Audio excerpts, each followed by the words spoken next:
ሰላም ጤና ይስጥልን እንደምን አላችሁ የቻናሌ ቤተሰቦች እንደምን ቆያችሁ? እኔ ደህና ነኝ። እንግዲህ ዛሬ እንደተለመደው በአዳዲስ ቪዲዮ መጥቻለሁ። ለቻናሉ አዲስ የሆናችሁ ቻናሉን ሰብስክራይብ፣ ላይክ፣ ኮሜንት በማድረግ እንድታልፉ እያሳሰብኩኝ ይህ ቪዲዮ እንግዲህ እስከሚያልቅ እስከ መጨረሻው ድረስ እንድትከታተሉ እንግዲህ ዛሬ ወደ አዘጋጀሁት ቀጥታ ወደዚህ ቪዲዮ ወስዳችኋለሁ። ይህን ቪዲዮ አይተን እንመለስ። አምኜ የምነግራችሁ በሞት እንኳን እግዚአብሔርን ክዳ እንኳን ብትሞት ድንግል ማርያምን ከተጠጋች ትነሳለች ነው። አሁን እንግዲህ ሊያማቸው ይችላል እንትና ሰፈር ሰዎች ምንም ማድረግ አልችልም። እውነቴን ነው። ድንግል ማርያምን አሁን ይኸውልህ እግዚአብሔርን ክዳ እንኳን ቢሆን ሲል ተመልከቱ። ድንግል ማርያም ከሃዲ ገነት አታስገባም። በዛው ላይ ይዛችሁልኝ ወዶች የካደ ሰው ገነት አይገባም። እንግዲህ ተመልከቱ።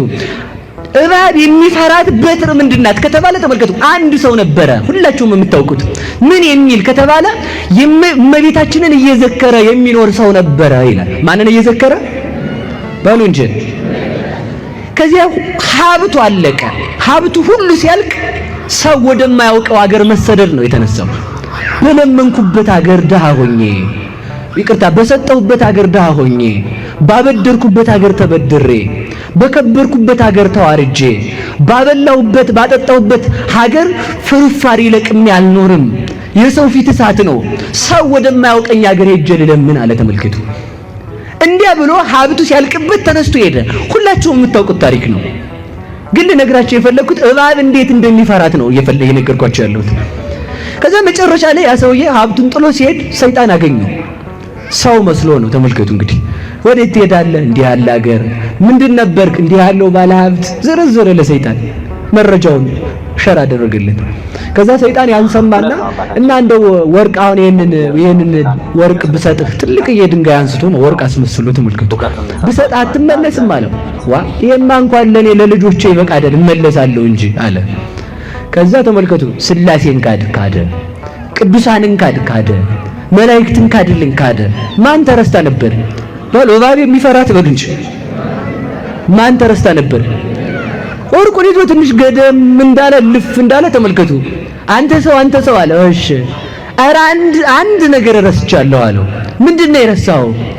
ሁሉ ጊዜ ነፍሳትን የምትቀማኝ ወላዲት አምላክ የምትባል ስላለች እሷን ካዳለሁ። በፍጹም እሷን አልክድም ማለት ተመልከቱ። ስላሴን ክዶ መንግስተ ሰማያት መግባት አይቻልም። መላእክትን ክዶ መንግስተ ሰማያት መግባት አይቻልም። ቅዱሳንን ክዶ መንግስተ ሰማያት መግባት አይቻልም። ይቻላል የሚልም መጽሐፍ የለም። ስለዚህ ምንድነው ያደረገው? ከዚያም በኋላ እመቤታችንን ካድ ሲለው አልክድም ሲለው ወርቅ ባስመሰለው ድንጋይ ራሱን ብሎ ገደለው ይላል። ያንዳንድ ሰዎች ፍቅር እንደ ሰይጣን ፍቅር ያለ ነው። ሰይጣን ከፍቅሩ የሚቀድመው ጠቡ ነው ይላሉ ሊቃውንት። እስኪ በሉ ሰይጣን በሉ ከፍቅሩ ጠቡ ይቀድማል። ሰዎቹ ተጋብተው በሶስተኛው ቀን ገንዘብ ክፍፍል የሚገቡት ጠባቸው ስለሚቀድም ነው። የዚህ ዓለም ፍቅር ጠብን ያስከትላል። የእግዚአብሔር ፍቅር ግን ጠብን አያስከትልም። እግዚአብሔር ከወደደን ወደደን። ስለዚህ ተመልከቱ መጨረሻ ላይ ምንድነው ያደረገው? በዚያው ድንጋይ ሲገለው ያ ነፍስ ስላሴን ስለካደ ተፈረደበት። ያ ሰው አልምርም አሉ ስላሴ። መላእክትም እኔም ቅዱሳንም ተክደናል አይገባም ሲሉ እመቤታችን ነበረች መጣችው። እስኪ በሉ ማን መጣች? በሉ እባብ የሚፈራት ነው የምትሉ ማን መጣች? ፈርቷት ነበር መጣችው። መጣ ምንድነው ያለችው? እባክህ ልጄ ይችን ነፍስ ማርልኝ ስትል ይችማ እኔንም ቅዱሳንንም ክዳለች አልምርም ሲላት ምንድነው ያለችው? እባክህ ልጄ ለዘጸዋ ስመኪ ወለዘገብረ ተስካረኪ ስምሽን ለጠራ ዝክርሽን ለዘከረ በስምሽ ቀዝቃዛ ውሃ ለሰጠ ሰው እምራለሁ አላልክም ወይ? ቃልህ ይታበላል ወይ አለችው። በዚያውም ላይ ምን አለችው መሰላችሁ? በጠባቸው ጡቶች ብለህ ማረው፣ አንተን በታቀፈ ክንዴ ብለህ ማርልኝ፣ ስላንተ ብለው ባነቡ አይኖች ብለህ ማርልኝ። የኔ እንባ ለሱ እንባ ይሁንለት፣ የኔ ሃይማኖት ለሱ ሃይማኖት ይሁንለት፣ ማርልኝ። የሱ ክህደቱ ቢያጸይፍህም የኔ ማመን ከፍጥረታት አስቀድሜ አንተን በማመን የኖርኩ ስለሆንኩ የኔ እምነት ለሱ እምነት ይሁንልኝ አለችው። ተመልከቱ። ለዚህ ነው ሊቁ ሲያመሰግናት ምንድነው ያለ? ለማይዘነከ ብእሲ አባዲ ቤዛ ነፍሱ ነፍሴ እፈዲ አይደል ያለው ደራሲው። ጌታ ሆይ ይህ ሰነፍ ዝንጉ ኃጢአተኛ ከሃዲ ሰው ቢያሳዝንም ስለሱ ነፍሴን የነፍሷ ጋር ገያዛት አለችው። ተመልከቱ። የዚህን ጊዜ እግዚአብሔር ምንድን ነው ያላት? ምሬልሻለሁ ነው ያላት። እስኪ በሉ ምሬልሻለሁ። ያው የፈራው ደረሰው። ተመልከቱ። ሰይጣን መናፍቅ ሰይጣን ድንግል ማርያምን ሰዎች እንዳይወዷት የሚያደርገው ለምንድን ነው ካላችሁ መዳናቸውን ሲያሳጣቸው ነው። ከድንግል ማርያም የተለየች ነፍስ አትድንም። አማለደች። የሞተውን የተፈረደበትን አዳነችው በምልጃዋ። ድንግል ማርያም ተናግራ ያልተሰማ ማን ቢናገር ይሰማል? ድንግል ማርያም አማልዳ ያልተሰማ ማን ቢናገር ይሰማል? ዘቆምኪ ይመስል በቀልተ አቋቋምሽ ያማረ። ተመልከቱ። በቀራንዮ አደባባይ ብቻውን ቆማ በሱ ፊት ያለቀሰችውን እንባ እንኳን ተመልከቱ።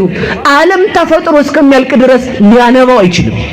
ያ እንባዋን የሚያድነን ያ እሱን ብቻ በማሰብ የኖረው ህሊናዋ ነው ለኛ ቤዛ የሚሆነን።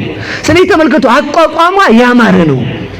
ከልጇ ፊት ስትቆም ከፈጣሪዋ ፊት ስትቆም ልጅ ማርልኝ ብላ እግዚአብሔርን ልጅ ብላ የምትጠራ ድንግል ማርያም ብቻ ናት።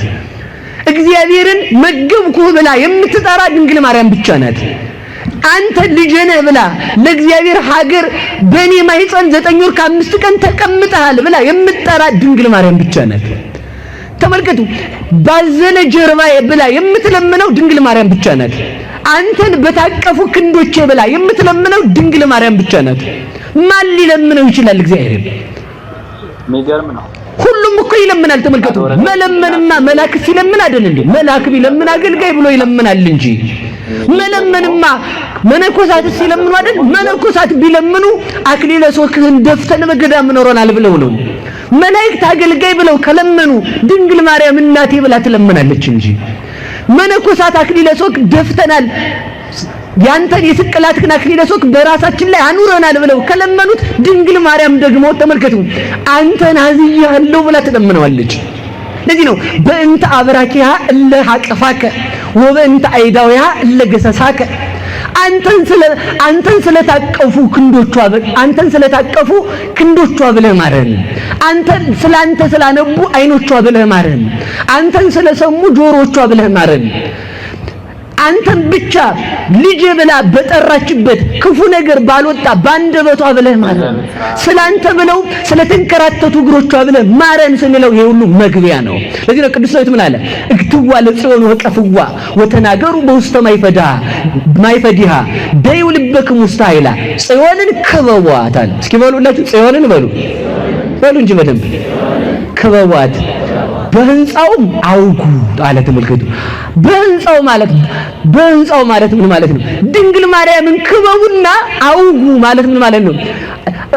አንተን ስላያይኗ ብላችሁ በህዋሳቷ አመስግኑ።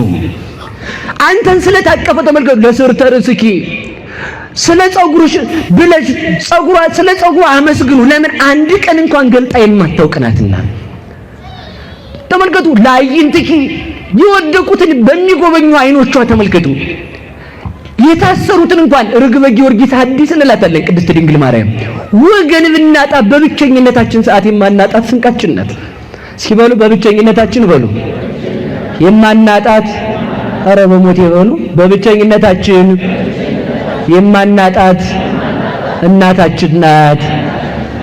ማንም አይኑ ቅዱስ ጊዮርጊስን ምንድነው ያደረጉት? ገረፉት። ይሄኛውን ቅዱስ ጊዮርጊስን የልዳውን አይደለም፣ ሌላ ቅዱስ ጊዮርጊስ ሐዲስ የሚባል ነው። ገረፉት።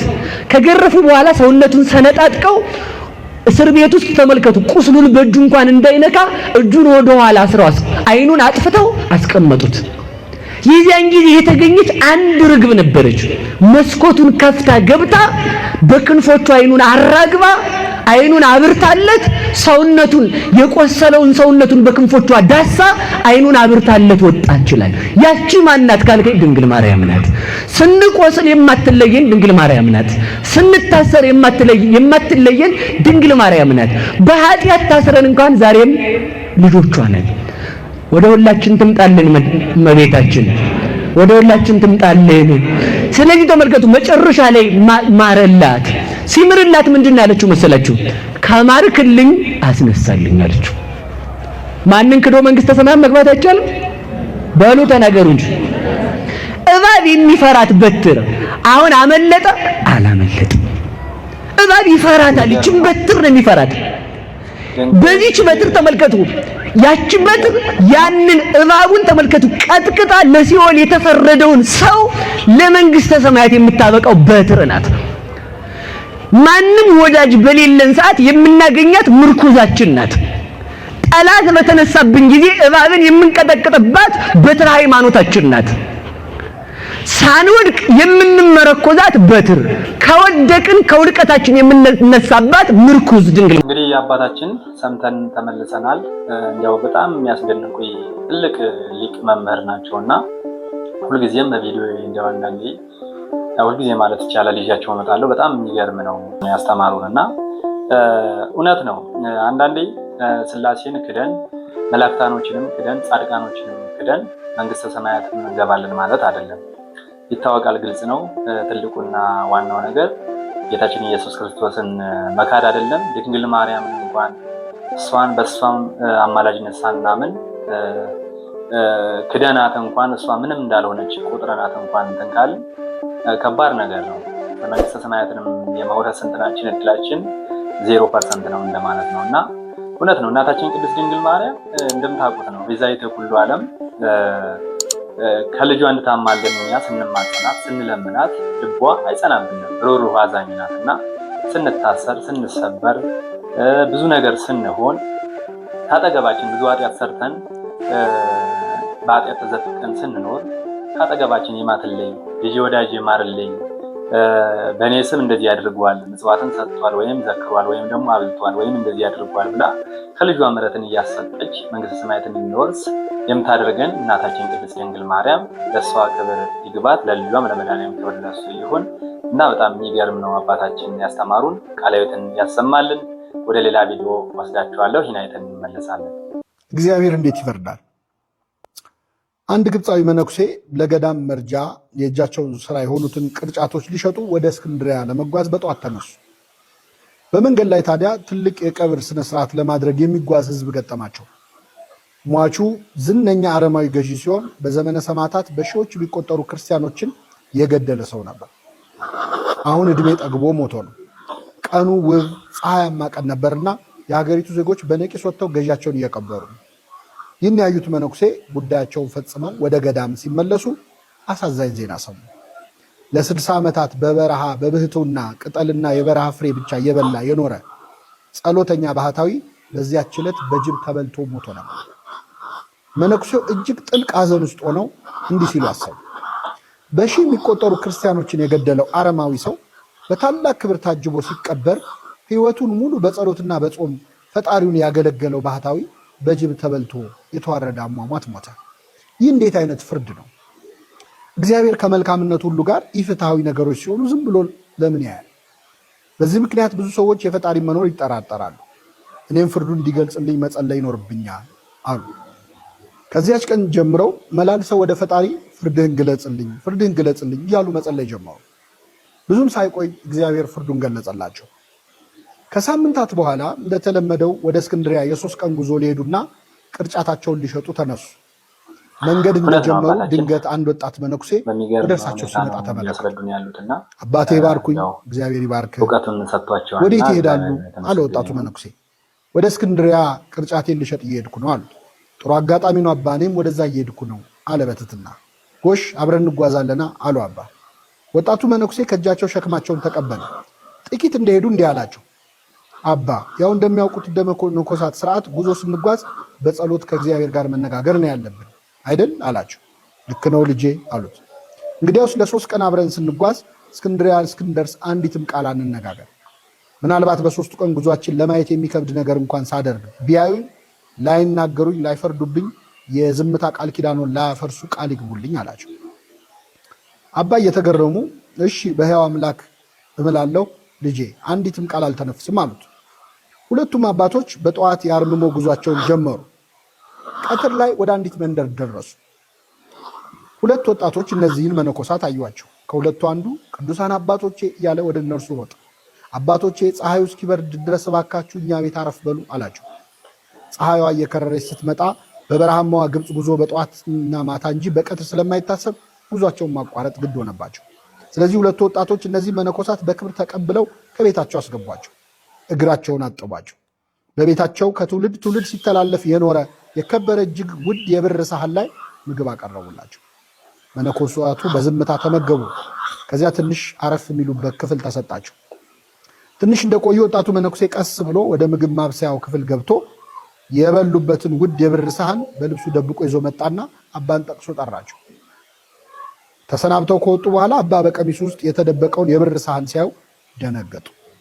መናገር ባይችሉም በልባቸው ግን እንዲህ አሉ፣ እነዚህ ደግ ወጣቶች በክብር ተቀበሉ፣ እግራችንን አጥበው መገቡን። እውነት ለውለታቸው ምላሹ ውዱን ንብረታቸውን መስረቅ ነው ብለው አዘኑ። ጥቂት እንደቆዩ የመስኖ ውሃ ወደ ተከማቸበት አንድ ድልድይ ደረሱ። ውሃውን ሲሻገሩ ታዲያ ወጣቱ መነኩሴ በብር ሳህኑ ላይ ካማተበበት በኋላ ወደ ወንዙ ወረወረው። አባ ግራ ገባቸው። እንዲህ ብለው አልጎመጎሙ። እንዴት ያለ ነገር ነው? ሳህኑን የሰረቀው ሊወረውረው ነው? እዚያ አይተውላቸው? ዝምታቸውን ሊያፈርሱ አይችሉም እና ዝም አሉ። ሲመሽ ወደ አንድ ወጣት ባልና ሚስት ቤት ደረሱ። እንደ ቀኖች ወጣቶች እነዚህም በክብር እግር አጥበው አስተናገዷቸውና ማረፊያ ሰጧቸው። ባልና ሚስቱ የ2 ወር ሕፃን ልጅ ነበራቸው። በጠዋት ሲነሱ ወላጆች ሳይነሱ ወጣቱ መነኩሴ ቀስ ብሎ ሄዶ የተኛውን ሕፃን ገደለው። አባ ሊያስጥሉ ቢሉም አልቻሉም። እየጎተተ ይዟቸው ወጣ። ጌታ ሆይ ምን አይነት እርጉም ነው! ንጹሕ ሕፃን ገደለው እኮ እያሉባቸው ወረደ። ምንም እንኳን አንጀታቸው በሐዘን ቢኮማተርም በመሃል ላይ የገቡበትን አርምሞ አፍርሰው ከግዝት ላለመግባት አንዲት ቃል አልተናገሩ። በቀጣዩ ቀን ሁለቱ መነኮሳት ወደ አንድ መጠጥ ቤት ደጅ ደረሱ። ጭፈራ ከሩቅ ይሰማል። ሰካራሞች መነኮሳቱን ሲያዩ ቅዱሳን እያሉ ተሳለቁ። በሰካራም አንደበት የሚናገረው ዲያብሎስ ነው ብለው ዝም አሉ። ወጣቱ መነኩሴ ግን ወደ መጠጥ ቤቱ አቅጣጫ በግንባሩ ተደፋና 3 ጊዜ ሰግዶ ተሳለመ። ጥቂት እንደሄዱ አንድ ያረጀ መስቀሉ ከጉልላቱ የተነቀለ በርና መስኮት የሌለው ቤተክርስቲያን አዩ። ወጣቱ መነኩሴ ድንጋዮች ለቀመና አማተበበት፣ ወደ ፈረሰው ቤተ መቅደስ ወረወረው። አባ ይህን ጊዜ መጠጥ ቤቱን ተደፍቶ ተሳለመ፣ ወደ መቅደሱ ድንጋይ ወረወረ ብለው በዝምታ ተንጨረጨሩ። አሁን 3ኛው ቀን ደረሰ። በጠዋቱ ወደ አንድ በሸምበቆ የተሰራ ቤት ደረሱ። እናታቸው የሞተችባቸውና በአጎታቸው እርዳታ ብቻ የሚኖሩ 5 ሕፃናት ተቀምጠው ያለቅሳሉ። አባ በርህራሄ ለሕፃናቱ ምግብ ሰጧቸው። እሳቸው ከሕፃናቱ ጋር ሲነጋገሩ፣ ወጣቱ መነኩሴ ደግሞ የሸምበቆውን ቤት በእሳት እያያያዘ ነበር። ሕፃናቱ ከሚነደው ቤት ሮጦ አመለጡ። ይህን ነፍሰ ገዳይ እስከ መች ይታገሰዋለሁ ሲሉ የቆዩት አባ እስክንድርያ ደርሰዋልና በምሬት መናገር ጀመሩ። እስኪ ንገረኝ፣ ከዚህ በኋላ ዝም ልልህ አልችልም። መልስልኝ፣ አንተ ሰው ነህ ወይስ ሰይጣን? ምን ነው አባ ምን አጠፋው? አለ መነኩሴው። በዚህ 3 ቀን ውስጥ ምን ያላጠፋው ነገር አለ? በበረሃ ክብረው የተቀበሉንን ሰዎች የብር ሳህን ሰርቀ ወንዝ ውስጥ አልጨመርክም? እነርሱም መነኮሳት በቤታችን ተቀብለን ሰርቀውን ሄዱ እያሉ ይሆናል። ይሄ መነኩሴው መለሰ። አባ ትልቅ ነገር እኮ ነው ያደረግኩላቸው። ያቀረቡልን የብር ሳህን ቅድመ አያታቸው ከጥንታዊ ቤተ መቅደስ የሰረቀው ጻሕል የቅዱስ ቁርባን ማቅረቢያ ነበር። መላው ቤተሰብ ይህን ሳያውቅ በዛ ቤት በብዙ ዘመን ሲቀባበሉት ነበር። የሚገርም ነው። በላዩ ላይ በላቲን ቋንቋ ይህ ጻሕል ለቅዱስ ኒቆላዎስ ቤተክርስቲያን የተሰጠ ነው የሚል ጽሑፍ አለ። በዚህ ምክንያት ያንን ቅዱስ ንዋይ የሚጠቀሙ ሁሉ እስካልተመለሰ ድረስ በእግዚአብሔር ላይ ድፍረት ይሆንባቸዋል። የሞቱት ወላጆቻቸውም በዚያ ቅዱስ ንዋይ የተነሳ ነፍሳቸው ትታወካለች። እነዚያም ወጣቶች በጻሕሉ እኛን በማስተናገዳቸው ነፍሳቸው እንዳትጎዳ አዘንኩላቸው። ስለዚህ ሰረኳቸው። የሰረኩት ፈልጌ አይደለምና ውሃ ውስጥ ወረወርኩት። በማግስቱ የደብሩ ዘበኛ ሊታጠብ ወደ ውሃው ይመጣል። በውሃ ውስጥም ሳህኑን ያገኘዋል። የላቲን ቋንቋ ስለሚያውቅ የተጻፈውን ያነበዋል። ወስዶም ለካህኑ ይሰጠዋል። ጻሕሉ ከብሮ ድጋሚ ሲቀደስበት የሞቱትም ያርፋሉ፣ የቆሙትም ከጥፋት ይድናሉ አላቸው። አባ ተደነቁ። እሺ ሕፃኑንስ የገደልከው ለመልካም ብለህ ነው? አባ የእግዚአብሔርን ፍርድ አይመዝኑ። ሕፃኑ የተጸነሰው በኃጢአት ነው። ለወደፊት ደግሞ እጅግ ጨካኝ ወንጀለኛ ሆኖ ወላጆቹን የሚገድል ብዙ የሚያሰቃይ ነው። ስለዚህ ልጁን በመግደሌ 3 መልካም ነገር አደረግኩ። ሕፃኑ ከንጽህናው ጋር ወደ ሰማይ እንዲሄድ አደረኩት። ወላጆቹም በልጃቸው እጅ ከመሞት አዳንኳቸው። በዚህ ልጅ ሐዘን ምክንያት ወላጆቹ ልባቸው በመሰበሩ የቀደመ ኃጢአታቸው ይቅር ይባልላቸዋል። እሺ መጠጥ ቤት ደጃፍ ላይ ሰገድከውስ ምን ነክቶ ነው? 3 ሰዎች በዚያ መጠጥ ቤት ውስጥ ሆነው የፈረሰውን የከተማችንን ቤተክርስቲያን እንዴት እንስራ እያሉ እየተጨነቁ እየተነጋገሩ ነበር። ምንም እንኳን የተሰበሰቡበት ቦታ መጥፎ ቢሆንም በልባቸው ያለው ሐሳብ ቅን ስለሆነ እግዚአብሔር እንዲረዳቸው ወድቄ ሰግጄ ለመንኩት። ታዲያ ወደ ፈረሰው ቤተ መቅደስ ስለምን ድንጋይ ወረወርክ? በፈረሰው መቅደስ ላይ የተሳለቁ አጋንንት ሲጨፍሩ አየሁ። በመስቀል ምልክት አማትቤ ድንጋይ ወረወርኩ። በዚያ ምክንያት አጋንንቱ በነው ሸሹ አለ መነኩሴው። አባ ቀጠሉ፣ የእነዛን የሙት ልጅ የሆኑ ሕፃናት ቤት ስለምን አቃጠልክ? እነዚያ ሕፃናት እንደሚያውቁት ወላጆቻቸው ሞተውባቸዋል። የቀራቸው ንብረት ቤቱ ብቻ ነው። ቅድመ አያቶቻቸው የቀበሩት እጅግ ብዙ ሀብት ግን ከዚያ ቤት በታች አለ። ከቃጠለው በኋላ በቀረው ክፍል ለማደር ልጆች ሲገቡ የቀረውን ሀብት ያገኙታል። በቤተ ክርስቲያን ጠባቂነት ለሚያገለግል አጎታቸው ሄደው ይነግሩታል። በረሃብ መሞታቸው ቀርቶ በጥሩ ሁኔታ ያድጋሉ አለ መነኩሴው። አባ ምንም እንኳን ነገሩ ቢያስደንቃቸው አንድ ወጣት መነኩሴ ይህን ሁሉ እንዴት ሊያውቅ ይችላል የሚል ጥርጣሬ ያደረባቸውና አንተ ማነህ አሉት። የእኔ ማንነት ይቆይና እርስዎ በዚህ ሰሞን መላልሰው ፈጣሪን የጠየቁት ነገር ካለ ይጠይቁኝ፣ ይንገሩኝ አላቸው። እኔማ እግዚአብሔር ወይ ፍርድህን አሳየኝ ብዬ በምድር ላይ ስለሚደረጉ ኢፍትሐዊ ነገሮች ጠይቄው ነበር አሉት። እግዚአብሔር ሰማይ ከምድር እንደሚርቅ መንገዴ ከመንገዳችሁ ሐሳቤም ከሐሳባችሁ የራቀ ነው ብሏልና ፍርዱ አይመረመርም። ለመላእክት እንኳን ያልተገለጸውን የእግዚአብሔር ፍርድ እንዴት እርሶ በሰው አቅም ሊመረምሩ ይፈልጋሉ? ጸሎቶን ሰምቶ እግዚአብሔር ያዩትን ሁሉ እንዳደርግና ፈቃዱን እንዳሳየት ላከኝ አላቸው። ቅዱስ ዑራኤል ለዕዝራ እንዲህ አለው፣ የምትፈርስ የምትበሰብስ አንተ የማይፈርስ የማይበሰብስ የሕያው እግዚአብሔር ፍርዱን ልትመረምር አትችልም። ዘ ፓትሪስቲክ ሄሪቴጅ ቡክ 2 ላይ ነው ያገኘሁት። ይህን ታሪክ ትንሽ የሚመስለው ታሪክ በ1747 የተጻፈው የቮልቴር ዛዲግ ላይ አንብቤ የታሪኩ ሞራል ደስ ቢለኝም የዞራስትራኒዝም ነበርና ለቤተክርስቲያን አይሆንም ብዬ ትቼው ነበር። ለካ ይህ ታሪክ አስቀድሞ በመነኮሳት ታሪክ የተመዘገበና በዚህ መልኩ እስከ 4ኛው እስከ 5ኛው ክፍለ ዘመን በወርቃማ የምንኩስና ታሪኮች ውስጥ ተመዝግቧል። የሚገርም ነው። ባየነው በምናየው ሁሉ እንዳሻል የእግዚአብሔርን ፍርድ በምንደመድምበትና በምናብራራበት በዚህ የደፋር ዘመን እንዲህ ያሉ ታሪኮች ልጓም ቢሆኑን በሚል ተርጉሜዋል። እንግዲህ አይተን ተመልሰናል። በጣም የሚገርም ነው። እንግዲህ ዲያቆን ሄኖክ ኃይሌ ሁሌም እንደምታውቁተይ አስደማሚና ተመስጠን የምናዳምጣቸውን ነገሮች ነው የሚናገሩት።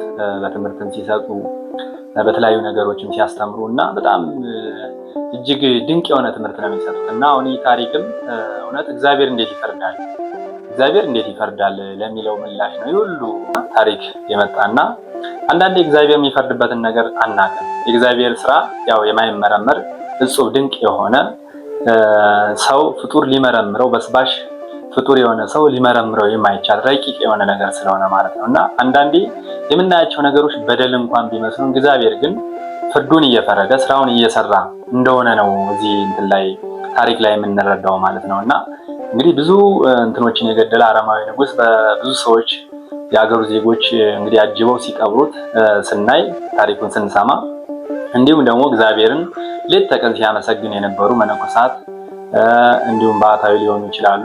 ሌሎችም ደናግላን፣ ቀሳውስቶች እና እሳቸው ደግሞ ሲሞቱ ያለምንም ቀባሪ በጅቡ ተበልተው ወይም በሌላ ነገሮች እንትን ብለው ስናይ አንዳንዴ እግዚአብሔር የማይፈርድ ይመስለናል። ነገር ግን እግዚአብሔር የሚፈርድበትን ነገር ስለማናቅ ነው። እንግዲህ የወጣቱን እንትን ታሪኩን ሰምተነዋል። ለወንድማችን ቃለ ሕይወትን ያሰማልን። ወደ ሌላ ቃል ስለ ኢየሩሳሌም ሲያነሳ አመንዝራና መፀኛ እያለ ምልክት የምትሻ አገር እያለ ይገልጻል። ስለ ኢትዮጵያ ሲያነሳ ፍርድ የምትሆን ሀገር እያለ ያነሳል። ለምንድን ነው እንዲህ ያላት? ታሪክ ማወቅ ይጠይቃል።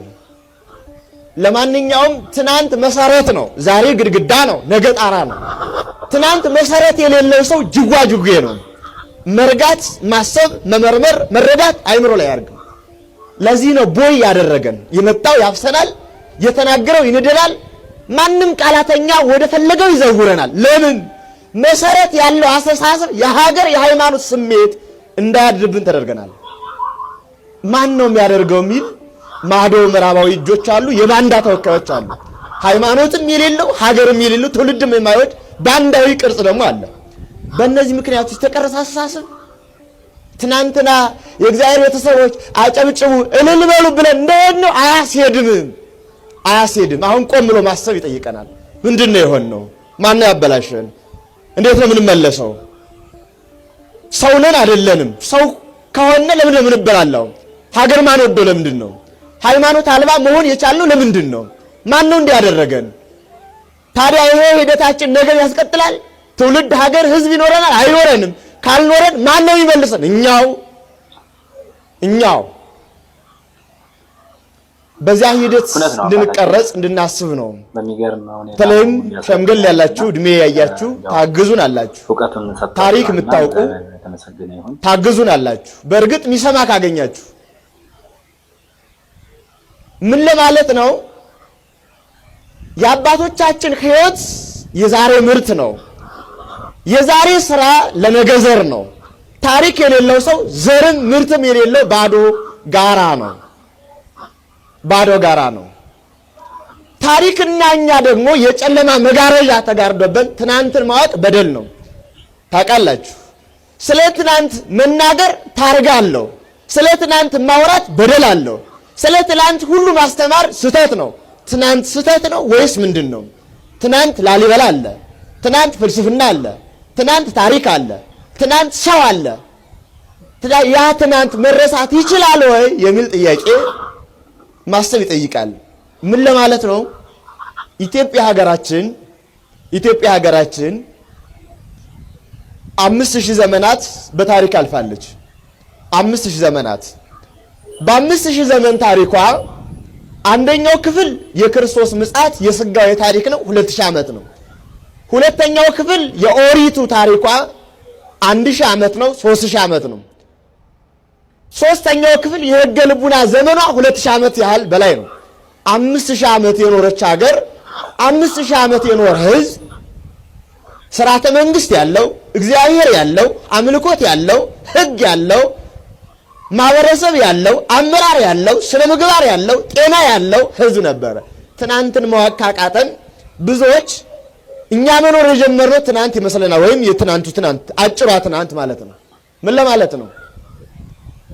ይህን ያህል ሺህ ዘመን ከኖረ አንድ ህዝብ ስለ ጤና ሕክምና ነበረን፣ ግብርና ነበረን፣ ታሪክ ነበረን፣ የተለያዩ ጉዳዮች ነበሩ። ግን ትናንት ጨለማ ብቻ ነው ወይ? ወይስ ትናንት ሁሉም አይታይ ነው ወይ? ጥያቄ አለ። ላወቅ ተረዳላልን ለላቅነው ሰዎች አጭር ጥያቄ ልጠይቃችሁ።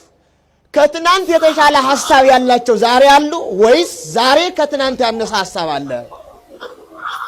ትናንት ከተሰራው ስራ የተሻለ የሰሩ አሉ ወይስ ዛሬ ከትናንቱ የበለጠ ስራ አለ? ትናንት ሰው ሁነን ማሰብ ችለናል፣ ዛሬ ምን ሁነን ማሰብ ችለናል? ታዲያ በእኛና በትናንት መካከል ለውጡ ምንድነው?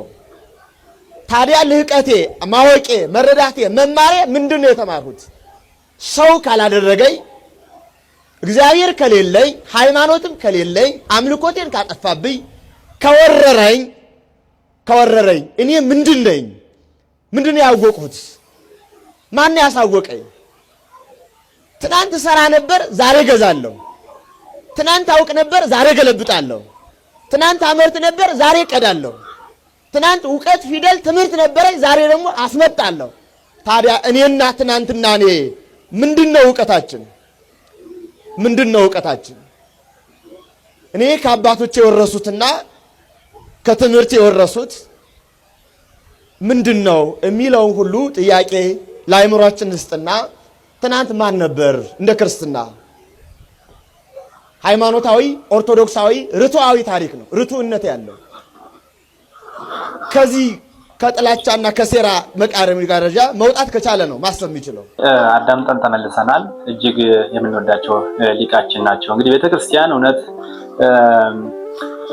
ይህን ሊቅ ብቻ ነው ያስተማረችው ማለት እንደው እንችላለን ማለት ነው። እንደው ብዙ ሊቆች አሉ። በእርግጥ ግን እንደዚህ ደግሞ ለሀገር ለሃይማኖት ሲቆረቆር አይቻላል። እውነት ለመናገር ሁሉ ቪዲዮውን አይታችሁ ከሆነ እንደው የእያንዳንዱ የእሳቸውን ቪዲዮ እንደው እዩትና እንደው በጣም የሚገርም ነው። ስለ ሃይማኖት፣ ስለ ሀገር፣ ስለ ትውልድ እና በቃ መሰረት ያለው ነገር ነው የሚናገሩት ማለት ነው። እውነት ነው። አንዳንዴ ሃይማኖት ከሌለን ሀገር የለንም፣ ሀገር ከሌለን ትውልድም የለም፣ ሁሉም ነገር ይጠፋል ማለት ነው። ትልልቅ አባቶችም ሊያግዙን ይገባል ያሉት እውነት ነው።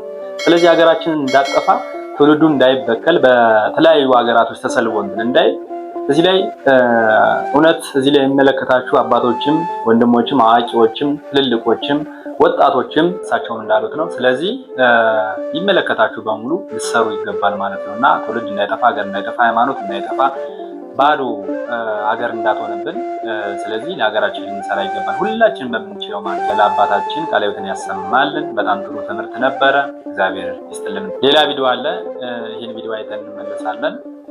ተከታተሉ። ነፍስን የሚያረክሱ ከባባድ ኃጢአቶች አሉ። በእነዚህ ውስጥ ያለ ሰው ስጋው ደግሞ መቀበል አይፈቀድለትም እውነቱን ለመናገር እና ከነዚህ ውስጥ አንዱ ከንቱነት ነው። ከንቱነት ማለት አንደኛው ከከንቱ ነገሮች ውስጥ አንዱ ከንቱ ውዳሴ መውደድ ነው።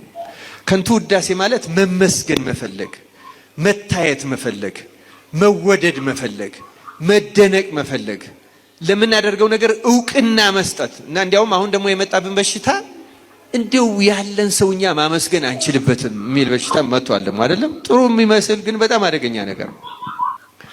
ከልባችን ማመስገን አለብን። እኔ አናመስግን እያልኩ አይደለም፣ ግን ሰዎችን በሚጎዳ መንገድ፣ በጎ ስራቸውን በሚያበላሽ በሚበርዝ መንገድ ልናደርገው አይገባል። ሰዎች እንዳያመሰግኑ ማድረግም አንችልም። በነገራችን ላይ ማመስገንም ሊገባቸው ይችላል። በጣም አደገኛው ነገር ግን ምንድነው? ተመስጋኙ ምስጋናውን የሚፈልገው ከሆነ እኛ ስለምናደርገው ነገር ምስጋና የምንፈልገው የሚያመሰግኑን ሰዎችን የሚሰድቡንን ሰዎች ማስቆም እንደማንችለው፣ የሚጠሉንን ሰዎች የሚተቹንን ሰዎች ማስቆም እንደማንችለው፣ የሚያከብሩንን የሚያመሰግኑንን የሚያደንቁንን ሰዎች ማስቆም አንችልም። ግን የምንቀበለው ከሆነ አለቀ፣ ተበላሸ፣ ሞተ ማለት ነው። በሚሰድቡንም ጊዜ አለመሳቀቅ፣ በሚጠሉን በሚተቹን ጊዜም አለመደንገጥ፣ አለመረበሽ፣ አለመጥላት፣ አለማፈር ከንቱ ውዳሴን ለማጥፋት ትልቁ መንገድ ነው። ክርስቲያኖች አሁን ከንቱ ውዳሴ የምንወድ ከሆነ ትችት በጣም ነው የምንፈራው፣ ስስ ነው የምንሆነው። አሁን የአሁኑ ማህበረሰብ እንደዛ ነው። በነገራችን ላይ አንድ ቃል ሲነገረው ሰበረኝ፣ ሰበረችኝ፣ ተጎዳው። በቃ እኔ ብዙ ጊዜ የምለዋለኝ እዚህ አዲስ አበባ ያለች የ10 ሳንቲም ፌስታል፣ አሁን እንኳን 10 ሳንቲም የሚባል ዋጋ የሚገዛ የለም አይደለም። ይቺ ስሷ ፌስታል ስንት ሆናለች አሁን? ስንት? 2 ብር 5 ብር። ስማ ሙሉ መንፈስ ቅዱስ ንግዝቻ ስለማላውቅ እንዴት ሆነ ወዳ ተወነ። እሺ ግድ የለም ዋጋውን ተውት። ግን እሷ ስስ ናት፣ ታውቋታላችሁ አይደለም? ቀስ አድርጋችሁ ካላስቀመጣችሁበት አንድ ድንች ጣል ስታደርጉባ ገና ምንድን ነው የምትሆነው? ቅድድ ትላለች አይደለም እንዴ? ያሁኑ ሰው እኔ እንደዚህ ፌስታል ነው የሚመስለኝ። አንድ ነገር ሲነካው የለም ድራሹ ነው የሚጠፋው። አንድ አስተያየት እኮ ሲሰጠው ነው። በእሳትም ፊት እንደዛው ናት። በነገራችን ላይ እሳት ፊት ብቅ ካረግና ቅልጥ አይደለም የምትለው። እሳት አሁን የፈተና ምልክት ነው ይላል ቅዱስ ጳውሎስ አንደኛ ቆሮንቶስ ምዕራፍ 3 ላይ ቤቱን እንዴት አገልግሎታችን ህይወታችን እንዴት እንዳነጽነው ሲናገር አንዳንዱ በወርቅ የሚያንጻል አለ፣ አንዳንዱ በብር ያንጻል አለ፣ አንዳንዱ በከበረ ድንጋይ ያንጻል አለ፣ አንዳንዱ ደግሞ በእንጨት በአገዳ ያንጻል አለ። ስራው በእሳት በሚፈተንበት ጊዜ ግን አለ ስራው የጸናለት ዋጋውን ያገኛል አለ ቅዱስ ጳውሎስ። ስለዚህ አንዳንዶቻችን ህይወታችን ነፍሳችን እንደ ብር እንደ ወርቅ ከሆነች ወርቅ ብር እሳት ሲነካቸው ምን ነው የሚሆኑት? እየጠሩ ነው የሚሄዱት አይደለም? ነው አይደለም? ገለባስ ምን ይሆናል? ወይም አገዳ ምን ይሆናል? ይችፈስታ እየቀለጠ ይሄዳል። አሁን የኛ ህይወታችን እንደዚያ ነው። ፈተና አንድ ነገር ሲነካን እልም ቅልጥ ነው የምንለው። በቃ ከቤተ ክርስቲያን ሁሉ እንቀራለን። አንድ ቃል ሁለተኛ ከዚያ ቤተ ክርስቲያን አይደል እነሱ ብሎ ደግሞ ሰዎች ናቸው እያለ የሚናገር ሰው አለ። ይህ እኮ ፌስታል መሆንን ነው የሚያመለክተው። ይቅርታ ለቃላት አጠቃቀሙ። ምንም ነገር ለክርስትና ህይወታችን ዝግጁ አይደለም። ስሶች ነን፣ የተጎዳንን። በነገራችን ላይ ለምንድን ነው እንዲህ የሚሆነው ስንል ምስጋና ነው የምንወደው፣ ምስጋና ነው የምንወደው፣ አድናቆት ነው የምንወደው። እንዴ ሰዎች እንዲያደንቁን እንዲያመሰግኑን አመቻችተን የምንናገር ሰዎች አለ። ለምሳሌ ለምስጋና እንዲመች አድርገን ለአድናቆት እና መንፈሳዊ ህይወታችን በዚህ ዘመን በእጅጉ የተጎዳ ነው። ክርስቲያኖች እንዲያው መንፈሳዊነት ራሱ አለን ወይ ለማለት ያስቸግራል በእውነት። ምክንያቱም መንፈሳዊነት ማለት በመንፈስ ቅዱስ መሆን ማለት እኮ ነው። በመንፈስ ቅዱስ ውስጥ መሆን፣ ከመንፈስ ቅዱስ ጋር መኖር፣ መንፈስ ቅዱስ በሚፈቅደው መንገድ መሄድ ማለት ነው። እንደዚህ አይነት ሰዎች አይደለንም እኛ።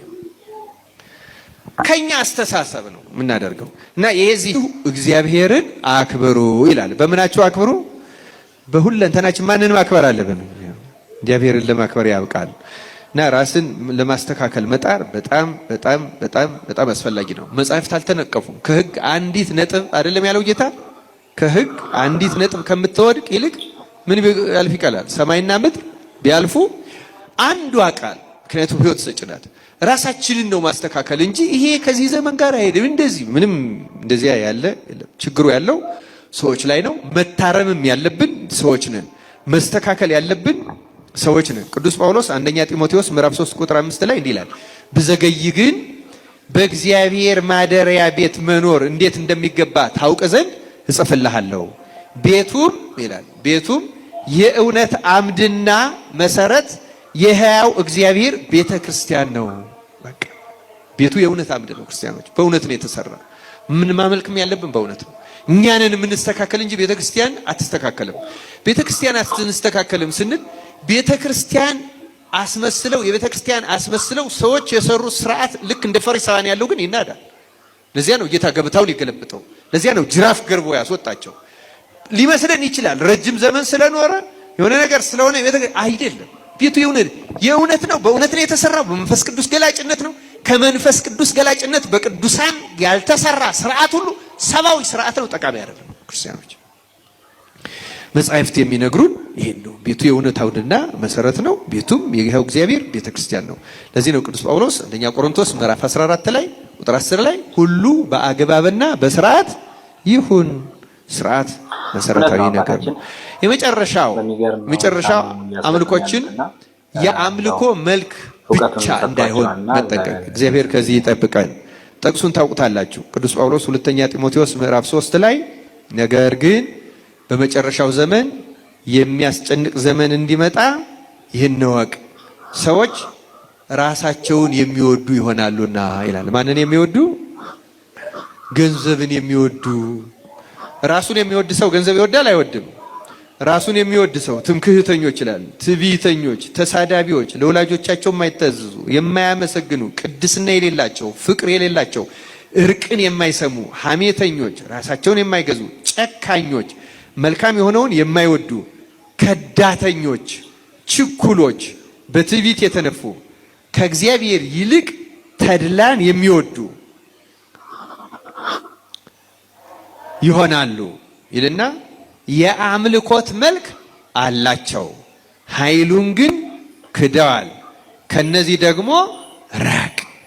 ወደ ቤቶች ሸልከው እየገቡ ኃጢአታቸው የተከመረባቸውን በልዩ ልዩ ምኞት የሚወሰዱትን ሁልጊዜም እየተማሩ እውነቱን ወደ ማወቅ ሊደርሱ ከቶ የማይችሉትን ሞኞቹን ሴቶች የሚማርኩ ከነዚህ ዘንድ ናቸውና ይላል። ስለ ቃሉ እግዚአብሔር ስሙ የተመሰገነ ይሁን። እህቶቻችን እንግዲህ በእናንተ አንቀጽ ይነገር እንጂ ሞኞቹንም ወንዶች ሊባል የሚችል ነው። በእውነቱ ብዙ አለ ሙኝ የሚማረክ ዝም ብሎ እንደዚህ ነው እንደዚህ ብቃት እንዳላቸው። በእኛ ሀገር ይገርመኛል።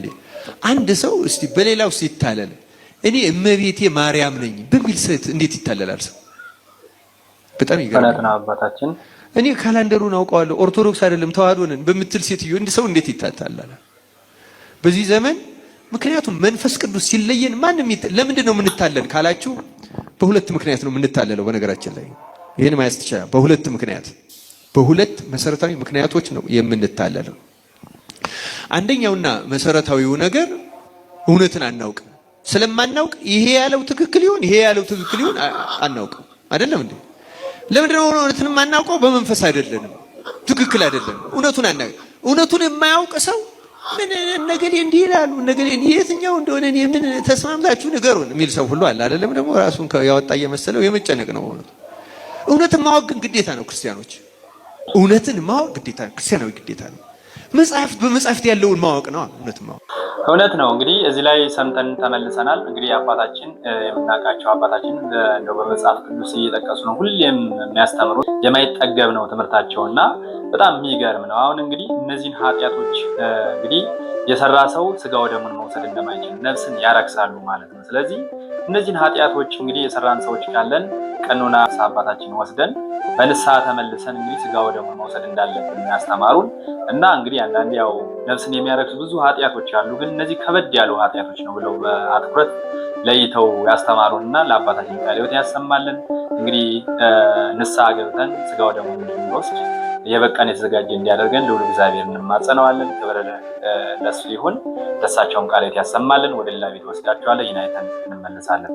እመቤታችን ግብፅ በተሰደደች ጊዜ 5 ጸዋትወ መከራ አግኝቷታል። ጌታ ለልደቱ 25 ቀን ሲቀረው መላእክትን ቤተልሔምን አስጠብቋቸዋል። አጋንንት በጣዖታት ማደር ተሳናቸው። ጣዖታቱም እየወደቁ ተሰበሩ። ማኅደሪያ ለሃዳሪ አይሆንምና ሄደው ላለቃቸው ለዲያብሎስ ነገሩ ምንድን ነው? እኛ በጣዖታት ማደር ተሳንን፣ ጣዖታቱ እየወደቁ ተሰባበሩ አሉ። እሱም ያ ኢሳይያስ ናሁ ድንግል ትጸንስ ወተወልድ ወልደ እያለ ሲያስተምር ሰምቼው በምናሴ ላይ አድሬ በኩላብ አሰቅዬ በመጋዝ አስተርትሬ አስገድየው ነበረ። ያም ሚክያስ ወአንቲኒ ቤተልሔም ምድረ ኤፍራታ ትቲያቲም ነገሥተ ይሁዳ ሲል ሰምቼው ነበር። ተደርጎ ይሆን ብሎ 4 ጾርተ መንበር አሉት ተሸከሙኝ ብሎ አንድ ጊዜ ከምስራቅ እስከ ምዕራብ ቢወረወር አጣው። ሄዶ ሄሮድስን ዛሬ ገና የኔን መንግሥት ያንተን ወንበር የሚቀማ ልጅ ተወለደ አለው። ቢያስፈልግ አጣው። ግብፅ ለግብፅ ይንከራተትልሃል አለው። 4 ጭፍራ ላከ። 4 ልብስ ሰጥቶ ይህ ለጎዳናችሁ ነው፣ ስትመለሱ ርስት ጉል ትሰጣችኋለሁ። ያገኛችሁት እንደሆነ አትግደሉት፣ አምጡልኝ። እስምሮ ወእርግዞ እኔ ወግቼ እገለዋለሁ ብሎ ላካቸው። ዮሳ ከጊጋር ቤት ትተውት ሄደው ነበር። ሄሮድስ ዘመዶችህን ሊያስገድል ጭፍራ ላከ ብለው ነገሩት። ተነስቶ ሲሄድ ሰይጣን ከጎዳና ተቀምጦ ቆይቶ ወንድሜ ወዴት ትሄዳለህ አለው። ንጉሥ ዘመዶችን ሊገላቸው ስለሆነ ልነግራቸው ነው አለው። ሕቀ በደሩ ካህራ እለተፈነው መሃበ ንጉሥ የንጉሥ መልእክተኞች ቀድመውሃል፣ እስካሁንማ ገለዋቸው ይሆናል። ምን ያደክማል? ይልቅስ ተመለስ፣ አትድከም አለው። አይ ሞተውም እንደሆነ ቀብሬያቸው አልሞቱም እንደሆነ ነግሬያቸው መለሳለሁ ብሎ ገሰገሰ። ወተውቦ ኃይለ አንበሳ ይላል። ከእግዚአብሔር ኃይል አግኝቶ እነሱ 3 ቀን የተጓዙትን እሱ በአንድ ቀን ገስግሶ ደርሶባቸዋል። እመቤታችን ሰሎሜና ዮሴፍ ደክሟቸው አርፈው ጌታ አልቦት ሰሎሜ ስታጥበው ደርሶ ቸር ዋላችሁ ቸር አደራችሁ ሳይል ይህን ብላቴና ልታስገድሉት ዝም ብላችሁ ከዚህ ተቀምጣችኋል አላቸው።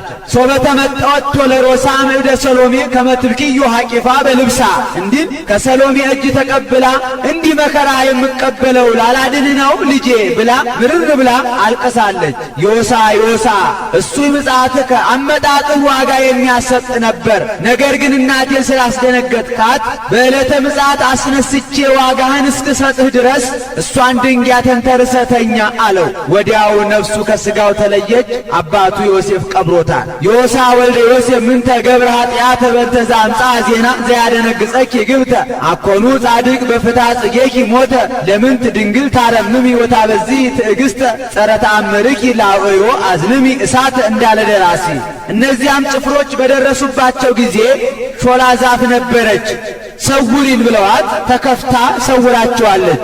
ጭፍሮቹም አህያዋን በውስጧ ሆና ብታናፋ የአህያዋን ጩኸት እየሰሙ ቦታው ጠፍቷቸው ሲዞሩ ሰንብተው አጥተው ተመልሰዋል። ሁለተኛ ጥጦስና ዳክርስ የሚባሉ ወንበዴዎች ነበሩ።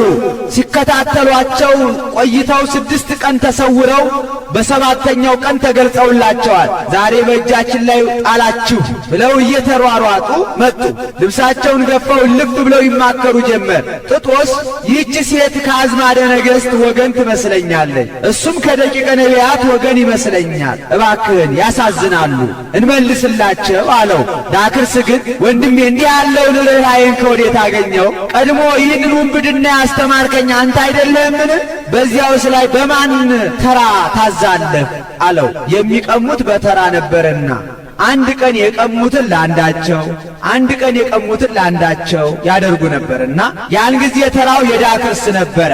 እንግዲያውስ ከገሊላ እስከዚህ ድረስ የቀማነው ለአንተ ይሁንና ይህንን ስጠኝና ልመልስላቸው አለው። መልሶለታል። እመቤታችን ግን ቆመው ሲማከሩ አይታ ሌባ የያዘውን ይዞ አዩኝ አላዩኝ ብሎ ይሮጣል እንጂ ቆሞ ይማከራል?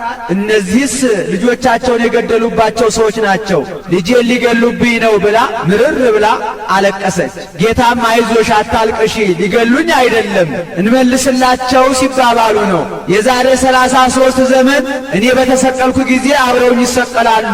አንዱ የአባቴ ዕድል ፈንታ ነው፣ አንዱ የዲያብሎስ ዕድል ፈንታ ነው ብሎ አጽናንቷታል።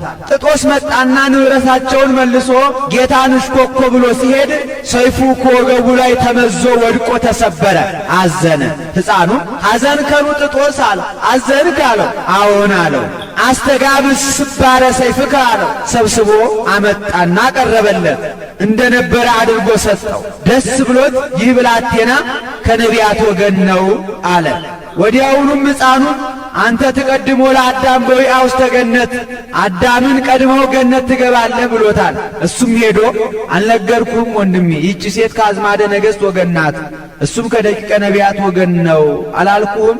ሕፃኑ እኮ አዳምን እንጂ ቀድመው ገነት ትገባለህ አለኝ አለው። ከደቂቀ ነቢያት ወገን ቢሆኑ ነው እንዴ አንተን ወንበዴውን ደም አፍሳሹን ገነት ትገባለህ የሚሉህ ብሎ ዘብቶበታል። ይኸውም አልቀረም፣ ጌታ በተሰቀለ ጊዜ አብረው ተሰቅለዋል። ጥጦስ አዳምን ቀድሞ ገነት ገብተዋል። ሦስተኛው እመቤታችን ከትዕማን ቤት ሄደው ስመ እግዚአብሔር ጠሩ። የቤቱ እመቤት ከሰገነት ውስጥ ሆና አይታ አንቺ ሴት ከወዴት ነው የመጣሽው አለቻት። ፈላሲት አንም ምድረ ይሁዳ፣ ከይሁዳ የተሰደድኩኝ ቀን የባሰብኝ ነኝ አለቻት። አንቺ ሴት ደረቅ ነሽ መሰለኝ፣ በድርቅናሽ ቤትሽን ፈተሸዋል እንጂ እንዳንቺ ያለች ቆንጆ ሴት ከአዳራሽ ወደ እልፍኝ፣ ከሰገነት ወደ ሰገነት፣ ከመጋረጃ ወደ መጋረጃ ይላል እንጂ ሀገሩን ትቶ አገር ለአገር አይንከራተትም ነበር አለቻት። ዮሴፍም እመ ወይሁብዎ ወእመ አልቦ ይፌንውዎ በሰላም፣ ቢኖር ይሰጡታል፣ ባይኖር ደግሞ ካለበት ያድርስ ይባላል እንጂ እንዲህ እንደ እንጨት የሚያደርግ ነገር ምን ያናግራል ብሏታል። ኩቲ ኮቲባ ይላታል። ገረዲቱ ደርቡን እያነዋወጠች ወርዳ ጀውጃዋ ሽማግሌ እመቤቴን እንዲመልስላታል ብላ እሱን በጥፊ ቃታ ጌታን ከእመቤታችን ጀርባ ነቃ ወአንኰረኰረቶ ዲበ እምነ ይላል። ሎቱ ስብሐት ከድንጋዩ ላይ ፈጨችው። እመቤታችንም የሞተ መስሏት ብክንክን ብላ አልቅሳለች። ልታነሳው ስትል ዮሴፍ ትድዮ ወይታልዕልዮ ለእማምላክ ውእቱ ያርእ ኃይሎ፣ ተይው ጌትነቱን ይግለጥ አላት። ያም ሕፃን እያለቀሰ ሳለ እመቤቲቱን ከነባሏ መሬት ተከፍቶ ውጧታል። ነገር ለማዳነቅ የመጡ ቤተሰቡ ጦጣ ዝንጀሮ እየሆኑ የገዛ ውሾቻቸው እያባረሩ ሰደዋቸዋል። ከዚያ እመቤታችን ሰሎሜና ዮሴፍ በተድላ በደስታ መንፈቅ ተቀምጠዋል። አራተኛ ከዚያም በኋላ መልአኩ እንከሳ ተለክሙ፣ ተድላ ደስታ በዛባችሁ፣ እንግዲህ ወዲህ ከዚህ ቤት ውጡ ይበቃችኋል አላቸው። ከዚያ ወጥተው ሲሄዱ እመቤታችን ዱር እንሂድ አለች። ደግሞ ልጅን እንዳይገሉብኝ ብላ ነው። ዮሴፍ በመንደር እንሂድ አለ፣ ቁራሽ ለመለመን እንዲመቸው ነው። መልአኩ እመቤት አይደለችምን? ፈቃዷን ፈጽምላት አለው። ዱሩን ሲሄዱ እነሱን ከፈረሰ ግንብ ትታ ቁራሽ እንጀራ ለመለመን ከመንደር ገባች። ሰይጣን የሰውን ልቡና አጥንቶባት የሚዘከራት አጥታ ስትመለስ ሰብአ ሰገል የገበሩለት የወርቅ ጫማ ነበር፣ ሌባ ወስዶት አገኘች። ከዚያ ብሄድ ቁራሽ ማጣት፣ ከዚህ ብመጣ ይህ መጥፋት ብላ ምርር ብላ አልቅሳለች። መለኮታዊ ጓላ ሶበጸማ ከመደቂቅ ዘይሰፍሮ በእፍኑ ለማይ ባሕረ ሙቅ በከየቶ ትቤ ማርያም ማይነቅ እምሰብአ ሀገር አልቦ ዘይገብራ ለጽድቅ ሰአልክዎሙ ማየ ኢሖአቡኒ በሕግ ወሀበልኩ ለወልዴ አሳይኖ ዘወርቅ እንዳለ ደራሲ። አምስተኛ ልጅሽ ሞተ ባሏት ጊዜ ከድንጋዩ ከሾሁ እየወደቀች አልቅሳለች። ይህስ ወወረደ ሲል ያውቃል ብሎ ጌታ በተሰቀለ ጊዜ ዮሐንስና እመቤታችን በአንጻር ቆመው አልቅሰዋል። ይህም ወወረደ ሲል ያውቃል ብሎ ዮሴፍና ኒቆዲሞስ ሲገንዙት እመቤታችን ከራሱ ልዕልናውን ከእግሩ ትሕትናውን እያሰበች ሰውነቱ ላይ የተንከባለለች አልቅሳለች። ወወረደ ዲበ ገጸ ፍቁር ወልድኪ ላለው አሁን የተመቸ ነው። እውነት ነው። እዚህ ላይ በእውነት ለመናገር እመቤታችን ቅድስት ድንግል ማርያም በግብፅ እንግዲህ በተሰደደች ጊዜ ብዙ መከራዎችን ገድሏም በታምረ ማርያም ብዙ ጊዜ እንሰማዋለን። በጌታችን ስቅለት ላይም በተለያዩ ሲተረክ ታሪኩን እንሰማለን እና እመቤታችን ቅድስት ድንግል ማርያም ጌታችን ኢየሱስ ክርስቶስ ልጇን እንግዲህ አይሁዶች እንዳይገሉት እንግዲህ ብዙ መከራዎችን ተሰቃይታለች። ጌታችን ኢየሱስ ክርስቶስም እንደ ሰው ልጅ አብሮ ከእናታችን ከቅድስት ድንግል ማርያም ጋር ተሰዷል ማለት ነው እና እናታችን ቅድስት ድንግል ማርያም ደግሞ በስደቷ ብዙ መከራዎችን አጋጥሟታል። እንደው በጣም የሚያሳዝን ነው። አይደለም ለወለደ አንጀት ቀርቶ ላልወለደ እንኳን ታሪኩን ስንሰማውና የሆነውን ነገር የተፈጸመውን ስናይ በጣም የሚገርም ነውና እንደው በጣም የሚያሳዝን ነገር ነው። እናትን ያህል ነገር እንግዲህ በዚህ ምድር ላይ እንኳን እናቶች ልጃቸውን እንዴት እንደሚያሳድጉ ለልጆቻቸው ቅድሚያ እንዴት እንደሚሰጡ በምንም መንገድ ውስጥ ነው ልጆቻቸውን ከተለያዩ ችግሮች እንዴት ማዳን እንደሚችሉ እንኳን እናቶች ያሳዩናል ማለት ነው። እንኳን ቅድስት ድንግል ማርያም አምላኳን ቀርቶ ማለት ነውና እንግዲህ የሁሉ ኃጢአታችን ለማስተስረያ ኃጢአታችን ለመደምሰስ ከቅድስት ድንግል ማርያም ተወልዶ እንግዲህ ተገርፎ ብዙ መከራዎችን ተቀብሎ ተሰቅሎ ነው እንግዲህ አዳምና ሔዋን በበደሉት ኃጢአት ያንን ኃጢአት ለመደምሰስ ይህን ሁሉ መከራም የተቀበለውና ክብር ለእናታችን ለቅድስት ድንግል ማርያም ይሁን። እንግዲህ እናታችን ቅድስት ድንግል ማርያም ሰው ሁሉ ይጠላታል፣ እኛ ግን እናከብራታለን፣ እንወዳታለን፣ በምልጃዋም እንተማመናለን፣ እንለምናታለን፣ እንማጸናታለን እና ለእናታችን ለቅድስት ድንግል ማርያም ክብር ለሷ ይሁን። ይህን ቪዲዮ አይተን እንመለሳለን። መጥተሽ ብታዩ በእጅ የሚዳሰስ በአይን የሚታየው ወይ አሜሪካ አይደለም ወይ አውሮፓ አልመጣው ወይ ከሰማይ አልወረድም። ከዚሁ ከኔ ጋር እያደገ ከጉልበት ያልፎ የሄደ ጠጉር ነው። ጠጉራቸው አርቲፊሻል ነው። እሱ ራሱ የውሸት ጠላቶች አርቲፊሻል ናቸው። እንደምታውቁት ትቼ ነበረ በእሳቸው ጉዳይ ቪዲዮ አልሰራውም፣ ሰነባብቼ ነበር። ግን አልተውኝም። በየጎጥ ከፋፍለው ያደራጁት ተሳዳቢ ትውልድ አልተወኝም። መልካም ብሰራም መንፈሳዊ ቪዲዮ ስሰራም ሳስተምርም በኮመንት አሉ ስድባቸው። ስለዚህ እኔ ደግሞ እዚያ ተሳዳቢው ግሩፕ ሌላው ጤነኛው ትውልድ እንዳይቀላቀል ስለዚህ ማጋለጤን እቀጥላለሁ ማለት ነው። እነሱ አልተውኝም። እንግዲህ እንደሰማችኋቸው አባዬ እዚያው ደምረት ላይ ቆመው ስለ ክርስቶስ እየሰበኩ አይደለም፣ ስለ ቅዱሳን እየሰበኩ አይደለም፣ ተከታዮቻቸው ሃይማኖታቸው እንዲያውቁ እያደረጉ አይደለም። ስለምን እያለጉ ነው? አይመተህ ብታየው የሚሉት እኮ እኔ ደግሞ ምኑን ነው እላለሁ። ለካ ጸጉራቸውን ነው ስለ ጸጉራቸው ነው እየሰበኩ የነበረው። በጣም ያሳዝናል። እውነት ለመናገር እንግዲህ የኢትዮጵያ ኦርቶዶክስ ተዋሕዶ ቤተክርስቲያን አውደ ምሕረት አላት። አውደ ምሕረቱ ግን ስለ ራሳችን የምንሰብክበት፣ ስለ ጸጉራችን፣ ስለ አለባበሳችን፣ ስለኛ ውበት የምንሰብክበት ሳይሆን ስለ ክርስቶስ ፍቅር፣ ስለ ቅዱሳን ሰማዕታት፣ ስለ ቅዱሳን ጻድቃን፣ ስለ ነገረ ነቢያት፣ ስለ ነገረ ሐዋርያት የሚሰበክበት የእግዚአብሔር አዳኝነት የሚሰበክበት አውደ ምሕረት ነው። እሳቸው ግን ያው ራሳቸውን እየሰበኩበት ነው ማለት ነው። ሐዋርያው ቅዱስ ጳውሎስ በጨርቁ ድውያንን ፈውሷል። ስለ ጨርቁ አንድም ቀን ሰብኮ አያውቅም። ቅዱስ ጴጥሮስም በጥላው ፈውሷል። አንድ ቀን ስለ ጥላው አብራርቶ አያውቅም። ስለ ራሳቸው በአጠቃላይ ሰብከው አያውቁም። አባ ዮሐንስ ግን ሁል ጊዜም የሚቃወማቸው ተራ መነኩሴ አይደለሁም ብለው ስለሚያወሩ ማለት ነው። ባህታዊ ነኝ ርዕሰ ባህታዊ ነኝ ስለሚሉ እኔ ደግሞ ባህታዊ አይደሉም። ባህታውያን እንደዚህ አያወሩም። ባህታውያን ራሳቸውን አይክቡም፣ አይቆልሉም። ባህታዊ አይደሉም። የበረሃው መናኝ ነኝ ይላሉ። የበረሃ መናኝ አይደሉም። አሜሪካ ነው የሚኖሩት። እንዲህ በተንፈላሰሰ ቤት ነው የሚኖሩት። የመዋኛ ገንዳ አለውት። ባህታዊ አይደሉም ነው። እኔ እሳቸው በረሃ ነኝ ያለሁት። አሁን እኮ በረሃ ነኝ ያለሁት ነው የሚሉት።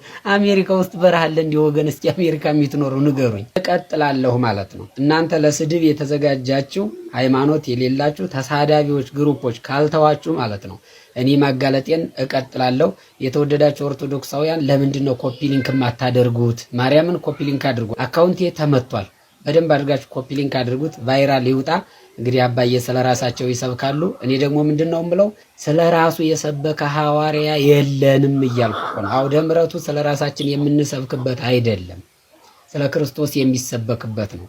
እዚያ የተሰበሰቡትን እኮ ሃይማኖታቸውን ቢያውቁ የሃይማኖትን ምንነት፣ የእግዚአብሔርን አዳኝነት፣ የሥላሴን አንድነት ሶስትነት ቢነግሯቸው እኮ ተሳዳቢዎች አይሆኑም ነበር። ግን ደግሞ ስለ ጸጉራቸው እዚያ ስለሰሩት ነገር ስለሚሰብኳቸው አባዬን አትኩብ እያሉ የሚሳደቡ ሃይማኖት አልባ ጀሌ አፍርተዋል ማለት ነው። ይገርም ልጅ ነው። የስራ ቪዲዮውን አላውቅም፣ ግን እንግዲህ ስለ ጸጉር ማብራሪያ ብሎ ነው ያቀረበው። እሳቸውም እንግዲህ ያው እንደምታውቁት በአጥማቂነት በወንቅሸት ገብርኤል ላይ እንግዲህ የሐሰት አጥማቂ ናቸው። ፎቶአቸውን ይሸጣሉ እንደ ስላድኑ፣ እንዲሁም ደግሞ ሌላ ሳብዲንግ የተለያዩ እንትኖች ሲሰጡ ይደመጣል። እንግዲህ ይሁን አይሁን አንድ መድኃኒዓለምና እሳቸው ነው የሚያውቁተኝ፣ እንዲሁም ደግሞ ውስጥ አዋቂዎች ነው የሚያውቁተኝ። እንግዲህ እንዲህ አይነት ነገርም ካለ ደግሞ ለአባታችንም እንግዲህ ያው ሁላችንም እንግዲህ መጸለይ ያስፈልጋል ማለት ነው፣ ነገሩ ከሆነ ማለት ነው። እና እንግዲህ ወደ እግዚአብሔር ትክክለኛ አገልግሎት እንዲመለሱ እንማጸናለን። ነገር ግን እስካሁን በይፋ ምንም እንደዚህ የተባሉት ነገር የለም። ሰምቻለሁ በእርግጥ በተለያዩ ሚዲያ በኢትዮጵያ ኦርቶዶክስ ተዋሕዶ ቤተክርስቲያን ሚዲያዎች ላይ በዩቲዩብ በተለያዩ ሰዎችም ይህ ነገር ሲወራ በአባ ገብረ ኪዳን እንደው ለምን አትታረቁምልኝ ምናምን እያሉ ሲጠይቋቸው ሰምቻለሁ። ይህ ነገር እንግዲህ ከነሱ በላይ ማንም ምን ያውቃለው ብዬ አላስብም። ነገር ግን የሆነውን እዚህ ላይ እየተባሉ ያሉትን ነገር ነው ቪዲዮን ያመጣሁት። ኮሜንታተሮች ቀጥረው እንትን እንደሚሉት ነው እየተናገረ ያለውና እንግዲህ አላቅም። ልጁም እንደዛ ነው ያለው እንዳያችሁ ከቪዲዮ ላይ። ወደ ሌላ ቪዲዮ ወስዳችኋለሁ። ይሄን አይተን እንመለሳለን። ዛሬ በተለየ ሁኔታ ነው የመጣሁባችሁ ውዶቼ። እንደሚታወቀው እንግዲህ የሙስሊም ኡስታዞች ሙስሊሙ ማህበረሰብ እውነተኛውን አምላክ እውነተኛውን ሃይማኖት እንዳያውቅ ያደረጉበት መንገድ ምንድነው? እሱ መጽሐፍ ቅዱስ ላይ ዕለት ዕለት በመዋሸት ትርጓሜ ሳያቀርቡ በራሳቸው እየተረጎሙ እያጭበረበሩ እዛው እንዲቆዩ ህዝቡን አድርገውት ነበረ። ነገር ግን አሁን እውነትን መግለጥ በመቻላችን እንዲሁም ደግሞ እስልምና የተሳሳተ አስተምሮ መሆኑን ለተከታዮቻቸው በማሳወቃችን ህዝቡ ግራ ተጋብቶ ነው ያለው። እኚህ ግራ የተጋቡ ልክ ጎጆ እንደፈረሰባት ወፍ በአየር ላይ ዝም ብላ እየበረረች እንዳለች የሙስሊም እህት ወንድሞቻችን አሁን በጣም ተጨንቀው ማረፊያ አጥተው እየበረሩ ነው ያሉት። ለነኚህ ነፍሳቶች ጸሎት ልናደርግላቸውና ወደ እውነተኛው መንገድ ወደ እውነተኛው ሃይማኖት እንዲመጡ ጸሎት እናደርጋለን እና ሁላችሁም ወገኖቻችን ጸሎት እንድታደርጉ ላሳስባችሁ ወዳለሁ። ልባቸው ምን ያህል እንደተሰበረ፣ ምን ያህል እንደተጎዱ፣ ምን ያህል እንዳዘኑ እንዲሁም ደግሞ ስለ ሃይማኖታቸው ምንም እንደማያውቁ ከራሳቸው አንደበት ነው ስሙት። አብዛኛው ወጣት እንደው የሚያነፍትበው ምንድነው መጽሐፍ ቅዱስ ብጣሽ መጽሐፍ ቅዱስና ቁርአን የተወሰነች አማርኛ ይዞ በዛ ዲን እንትን ለማለት እየተሯሯጥ ነው። ሀይቀተን ወጣት አሽኻስ አንከተል። ዲን ሊሆነን የሚችለው ዒልም ሊሆነን የሚችለው ዑለማ ስር ቁጭ ብሎ በመማር ነው። አቂዳችንን መንሐጃችንን ጠንክረን እንወቅ። አለበለዚያ ግን አንዱ ሲገፋ አንዱ ሲሄድ በዛ ይህን ሀይቀተን መጥመማችን ነውና ሀይቀተን የተውሂድ ጉዳይ ይህን ያክል ወርዷል እስከ ማለት ደረጃ ማለት ነው። ተውሂድ ገብቶኛል ስለ ሼኹል ኢስላም ኢብኑ ተይሚያ ያናገራለሁ የሚለው አካል ነው እንግዲህ አንተ ወሃብይና አንተ ጭቃብይና አንተ እንትን ብለህ በቃ መቧቀስ ነው የምትፈልገው እንጂ ከዛሬ ጀምረህ ነው ማለት ይሄ የአቂዳን ችግር እስቲ የትኛው ነው ትክክለኛው ብለህ ሂደህ ኪታብ ይዘህ አትቀራም። እኔ ወላሂ ከራሴም ጀምሮ ነው የምናገረው። ይሄ ሐቅ የሆነ ነገር ነው እንቀበል ይገባል። በይነማ አንተ في هذه الحال እንደዚህ ከሆነ ድረስ የዲናችን እንትን ሁኔታ ዝቅ እያለ ነው የሚሄደው። ግን አንተ ከራስህ ነው የሚጀምረው። ይህን ለውጥ እንደዚህ አይነት ነገርን እንደዚህ አይነት አስተሳሰብን ልትቀርፍ የምትችለው ከራስህ ነው የሚጀምረው። ከራስህ ትክክለኛውን አቂዳን በመማር ገብቶሃል አይደል? በመማር ነው በማወቅ ነው እንጂ እንደዚህ ስለተከራከርክ እንደዚህ ስለሆንክ አይደለም። አንዳንዱ በኮሜንት ዳና አርጎ ስላወራህ በቃ የልቡ የሚያደርስ በቃ እንደው እንንጃ ብቻ ወላሂ አላህ እንደው ቀልብ ይስጠን እንደው ወላሂ። ይሄኛው አርሽ ላይ ነው ካለ ከዲነል ኢስላም ይወጣል ይላል። ይሄኛው ደግሞ ረቢል አርሽ ስተዋ አርሽ ላይ ነው ያለ ይላል። ይሄኛው ደግሞ ያለ ቦታ ቢላል መካን ነው ያለ ይላል። ያኔ የትኛውን ነው የምከተለው ነው? የትኛው ልከተለን እንዴ? ለምንድን ነው የምታወዛግቡ? ለምን አንዳትሆኑም እናንተ? ለራሳችሁ አልተግባባችሁ። እኛ እንዴት የትኛው እንከተል? የትኛው ይግባል? አንደኛው ሰማይ ላይ ነው ይላል፣ አንደኛው ያለ ቦታ ነው የሚኖረው ይላል፣ አንደኛው በቦታ አለ ይላል፣ አንደኛው ሰማይ ላይ ነው፣ አንደኛው ሰማይ ላይ ነው ያለው ካለ ካፍሯል። የትኛው ነው እኛ ይዘን የምንሄደው ነው? አንቆ ጥያቄ የትኛው ነው ይዘን የምንሄደው? እኔ ግራ ገብቶኛል። ዝም ብዬ ብቻ በቀን 5 ጊዜ ጸሎት እያደረኩኝ خلاص በቀን 5 እየሰገድኩኝ መኖር ብቻ አርሽ ስተዋ አርሽ ላይ አይደለም ቢላ መካን አላ መካን እኔ አያገባኝም። በቃ ዝም ብዬ መኖር ብቻ ነው። ካሁን በኋላ ግራ ገብቶኛል። ሁሉ ማወዛጋቢ ነው። መልካም እንደሰማችሁት ነው እንግዲህ እንደሰማችኋቸው ሁሉም እያሉ ያሉት የመጀመሪያው ኡስታዞችም ሲሉ እንደሰማችሁት አሁን ላይ ወጣቱ እያደረገ ያለው ብጣሽ መጽሐፍ ቅዱስ ጥቅስ ይዞ ለመከራከር ይሞክራሉ እንጂ ምንም እውቀት የላቸውም፣ ስለራሳቸውም አያውቁም። እኛም የተቸገርነው ይሄን ነው። የእኛም መጽሐፍ ቅዱስ ሲያነቡ በስርዓት አንብበው ከፍና ዝቅ ብለው አውዱን ተረድተው ሳይሆን ብጣሽ ጥቅስ የተሰጠቻቸውን ይዘው ነው። ትርጓሜውንም አያዩም። እንደገናም ደግሞ የተለያዩ አባቶችን አስተምሮ ትርጓሜ ከዛ ጋር የተያያዘ አያዩም። እንግዲህ በጣሽ ጥቅስ ይዘው ነው የሚንቀሳቀሱት። የራሳቸውንም ደግሞ አያውቁም። የራሳቸውን ባለማወቃቸው እኛ ስናስረዳቸው እየተወዛገቡ እንዲሁ ቀን 5 ጊዜ ከመስገድ ውጭ በቀን ውስጥ በቀን ውስጥ 5 ጊዜ ከመስገድ ውጭ ምንም እንደማያውቁ ከራሳቸው አንደበት ሲናገሩ ሰምታችኋል። እና እነኚህ ፍጡራን እነኚህ ሰዎች የእግዚአብሔር መንግስት እንዲወርሱ ጸሎት አድርጉላቸው። ጋነም እንዲገቡ ስለማንፈልግ ማለት ነው። በጣም ተጨንቀዋል።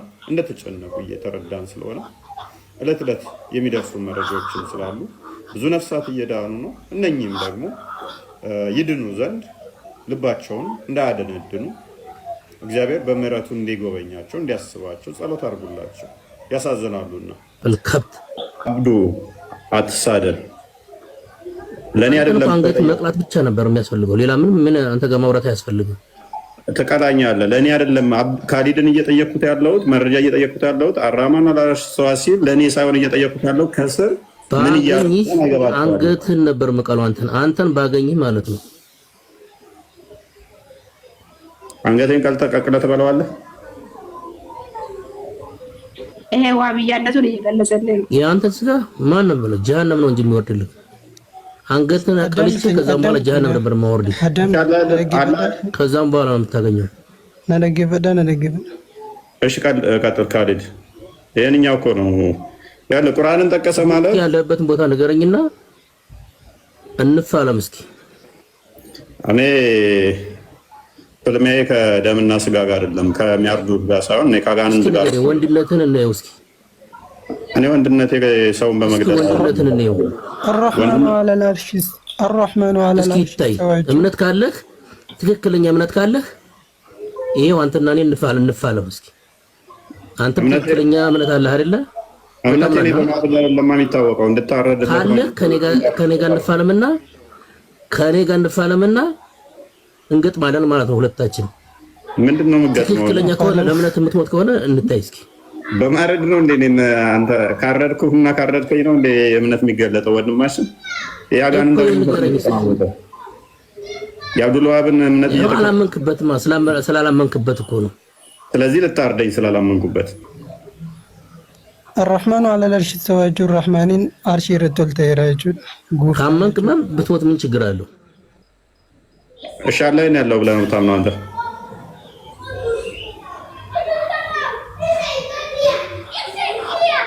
መልስ እስኪ ከማረዱ ውጣ በልና መልስ እስኪ። አላህ ነው ያለው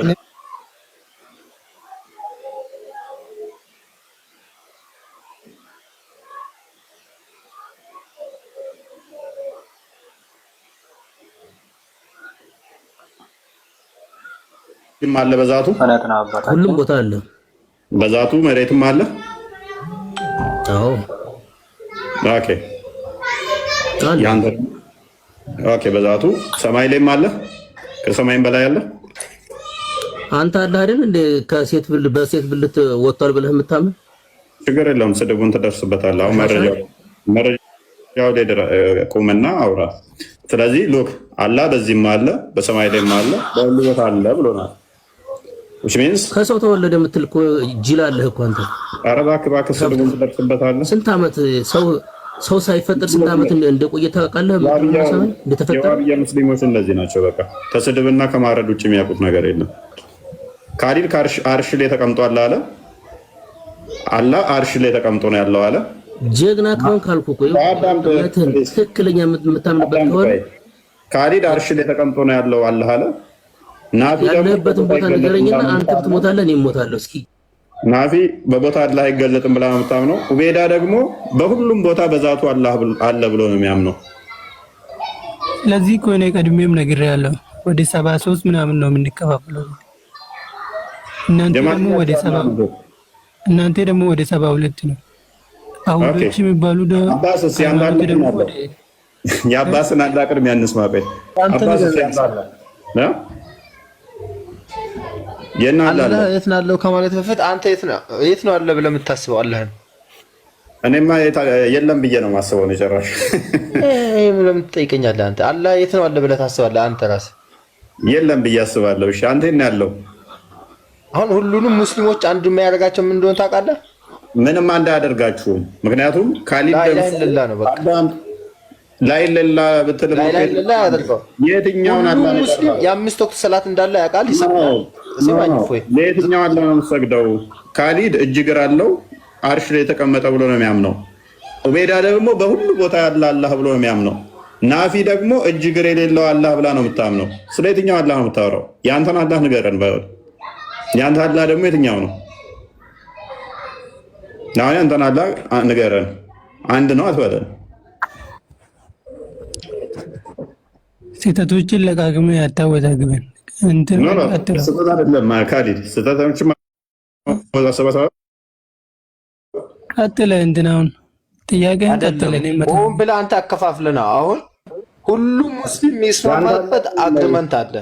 ላይላ ነው በቃሽ ከሰው ለዚህ ነው ስትንጣጡ እንትሰጥሩ እንደሚያውቁ አክታ ታደርጋላችሁ። ከዛ በኋላ ደግሞ ስትያዙ መልሳችሁን ትጥላላችሁ። ሀብት አንጀዝባ ፍጡርን ተማፍጠር አንተ እበት አንተ አታላ ግም ደግሞ ምን ትትል ነበር? አንተ ግም የበተላ ግማፍ ነብይ ተማረች አላህ አንተ ፍጡራን ተማምለክ አይላ የተማረች አያሽ ከመሐመድና ካለ የተማረች ሱና አንተ በክት የበከክ አንተ በክት በይ በክት የበከክ የሞክ አንተ ውሻ ከይሰ ውሻ አቋሻሽ ቆሻሻ አንተ ቆሻሻ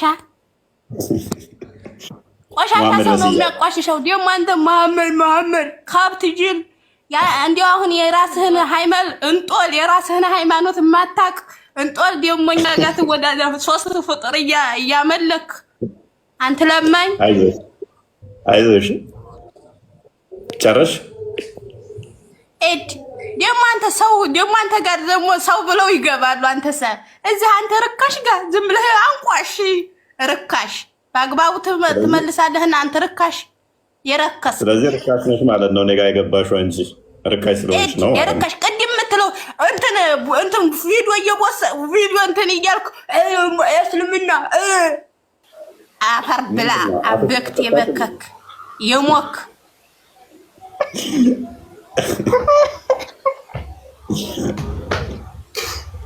ከየት ነው የገባችው እናታችን?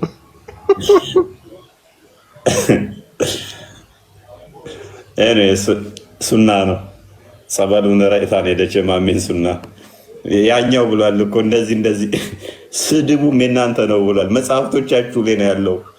ስለዚህ መጣ ተግባራዊ ልጅ ማለት ነው። እንግዲህ አይተን ተመልሰናል። ያው እንደሰማችሁት ነው።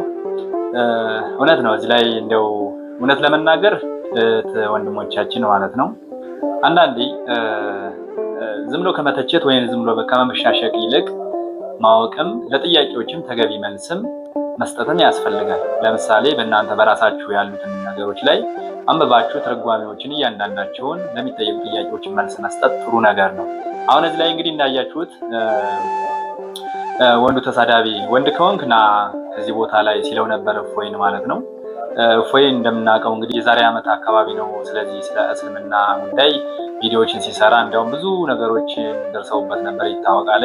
ከመሰዳደብ ይልቅ እንደዚህ ነገር ነው ማድረግ እንደዚህ ያርዳለው ወንድ ከሆንክ ከዚህ ና እንግጠም ምናምን ከማለት ይልቅ እንደኔ ማለት ሃይማኖታችን ጠለቅ ብለን ማወቅና ቢያንስ ለምንጠየቀው ምላሽ መልስ መስጠት እንዳለብን። አሁን ለምሳሌ እኔ ከሰው ጋር ላልከራከር እችላለሁ፣ ላልጣላ እችላለሁ። ለምን ለተጠየቁት ምላሽ እያንዳንዷን የምችለውን አስረዳለሁ ማለት። ከዛ ውጭ ግን የሆነ የጥላቻ እንትን ካልተናገረ በስተቀር ያ ሰው በእኔ ሃይማኖት ላይ እንደዚህ ያደርጋለሁ እንደዚህ ላለው ማለቱ አግባብ ነው ብዬ አላስብም። እህት ወንድሞቻችን እንደው በዚህ ቆም ብላችሁ ሰከን ብላችሁ ማየት አስፈላጊ ነው ብዬ አስባለሁ እና ለሚጠየቁ ጥያቄዎች ላይ ምላሽ ዲቴይል ምላሽ ብትሰጡ የተሻለ ይሆናል እንጂ መሰዳደቡ እንደዚህ ማለቱ ጥላቻን ነው በሃይማኖታችሁ ላይ የሚሰበከው ማለት ነው። ስለዚህ ጥላቻ ደግሞ ለማንም አይጠቅምም ማለት ነው። ስለዚህ ያው ኢትዮጵያ ታሪካችን ይታወቃል። እስልምናና ክርስትና በአንድ አብሮ ሲጓዙ የነበሩ ብዙ ዓመታትን ያስቆጠሩ አንዱ ለአንዱ ተደጋግፈው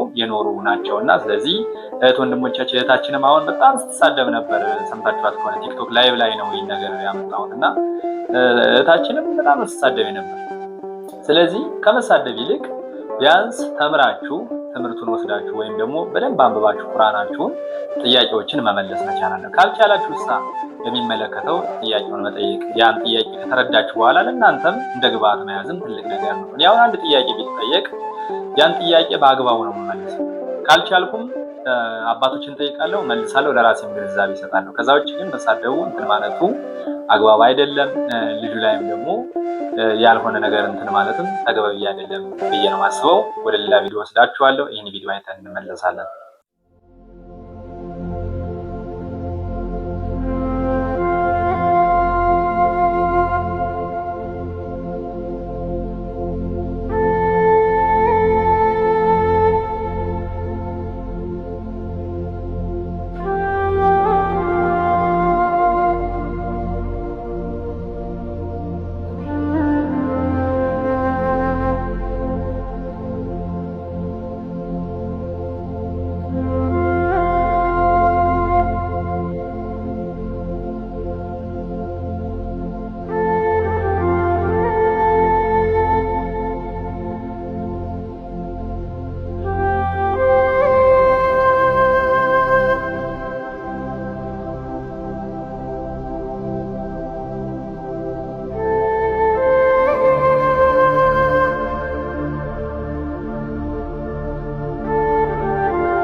እንግዲህ አይተን ተመልሰናል። ቲክቶክ ላይ ነው ቪዲዮ ያገኘሁት።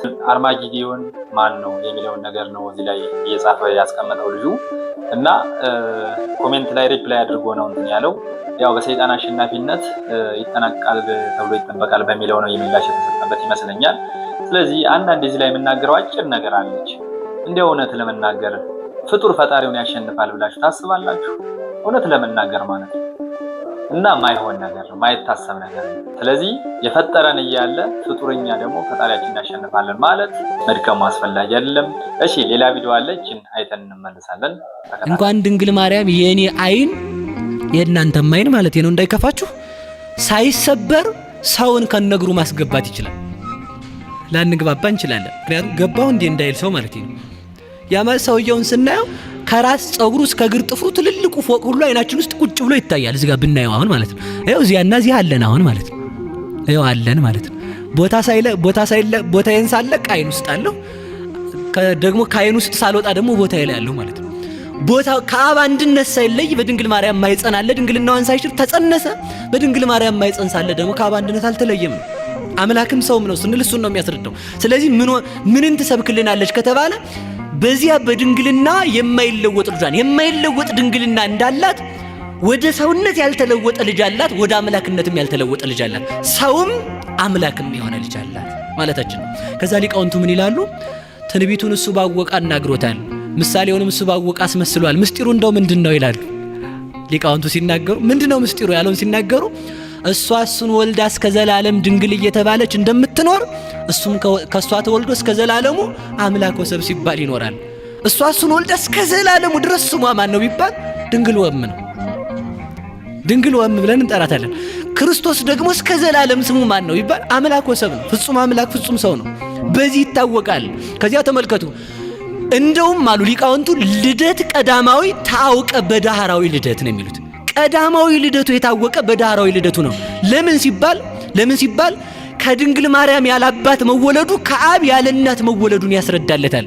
የብቻ እናት ያለችው እሱ፣ የብቻ አባት ያለው እሱ፣ የብቻ ልጅ ያላት ድንግል ማርያም፣ የብቻ ልጅ ያለው እግዚአብሔር አብ ነው በማለት ሊቃውንቱ ድንግል ማርያም የእግዚአብሔር ወልድ ምልክት ናት ብለው በዚህ ይናገራሉ።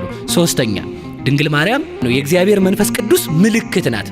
የእግዚአብሔር መንፈስ ቅዱስ ምልክት ናት። ምን ማለት ነው? ጌታችን መድኃኒታችን ኢየሱስ ክርስቶስ ለኒቆዲሞስ ሲነግረው እንዴት ነው ከመንፈስ ቅዱስ ልንወለድ የምንችለው ሲለው እስመ መንፈስ ሀበ ፈቀደ ይነፍሖ ቃሉ ተሰምዕ ወይ ተአምር እምኀበሂ ይመጽእ ወኀበሂ ይሐውር። ነፋስ ከወዴትም እንደመጣ አታውቅም፣ ወዴትም እንደሚሄድ አታውቅም። ከየት እንደመጣም አታውቅም፣ ወዴት እንደሚሄድም አታውቅም። ቃሉን ትሰማለህ፣ ከየት እንደተነሳ አታውቅም። ሲነፍስ ዛፍ ሲያወዛውዝ ልታየው ትችላለህ፣ ወዴት እንደሚሄድም ላትለይ ትችላለህ። እንደዚህ ካለ ነው። ስለዚህ ምን ይባላል ማለት ነው? ድንግል ማርያም የመንፈስ ቅዱስ ምሳሌ ናት ስንል መንፈስ ማለት የማይመረመር ከህሊና በላይ የሆነ ክንፍ ያለው በሮ የማይደርስበት ህሊና ያለው አስቦ የማይዘልቀው ጥልቅ ረቂቅ ዘእምረቂቃን ምጡቅ እምኩሎሙ ፍጥረታት ማለት ነው። በፍጥረታት ህሊና ታስቦ የማያልቅ የማይገመት ማለት ነው። እንደዚያ ከሆነ ድንግል ማርያምንም ህሊና አስቦ ሊዘልቃት አይችልም ነው። ጥያቄ እስኪ ጥያቄ እንጠይቅ። ምድር ሁሉ የተረገመ ከሆነ በተረገመው ምድር ውስጥ የተባረከ መሬት እንዴት ቀረ? ምን እናቃለን ነው መልሱ። እኛ ምን እናቃለን? በቃ መልሱ እሱ ነው። እውነት ነው። እንግዲህ እሳቸውን እንደሰማችኋቸው ነው እና በጣም ግርም የሚሉ አባት ናቸው። እንዲያው ሊቅ ብቻ ያንሳቸዋል ማለት ይቻላል እና እንዲያው በጣም የሚገርም ነው። እውነት ነው። እንኳን ድንግል ማርያም ብለው የተናገሩት ነገር እንግዲህ ሰምታችኋል። አሁን አስባችሁታል? ሁላችንም ስናየው በአይናችን እያንዳንዱ የምናያቸው ነገሮች ከአይናችን ውስጥ አለ። ምንም የቦታ ውስንነት፣ ጥበት፣ ስፋት ሳይወስነው እያንዳንዱ የምናየው ነገር ከአይናችን ውስጥ አለ እና እናታችን ቅድስት ድንግል ማርያም እንግዲህ በዚህ ምሳሌ አድርጎ ያስተማሩን ሊቁ አባታችን በጣም ነው የሚገርም ነው። ሁለተኛም የማይለወጥ ድንግልና እውነት ነው። እናታችን ቅድስት ድንግል ማርያም ጌታችን ኢየሱስ ክርስቶስ ከወለደች በኋላ ድንግልናዋም እናትነቷም ሁለቱም እንደተጠበቀ ነው ብለን ነው የምናምነው እና የሚገርም ትምህርት ነበር የሰጡልን አባታችን። ቃለ ሕይወትን ያሰማልን ብለናል። እንግዲህ ቤተሰቦቼ የዛሬው ቪዲዮ ይህን ይመስል ነበረ። በቀጣይ በአዳዲስ ቪዲዮ እስከምንገናኝ ሰላም ቸር ሰንብቱ እያልኳችሁ ለቻናሉ አዲስ የሆናችሁ ግን ቻናሉን ሰብስክራይብ እንድታደርጉ እንዲሁም ደግሞ እንድታሳድጉት እየጠየቅኩኝ ስላዳመጣችሁኝ ስለተከታተላችሁኝ እጅግ አድርጌ አመሰግናለሁ። ሰላም ሁሉ እግዚአብሔር ይስጥልን።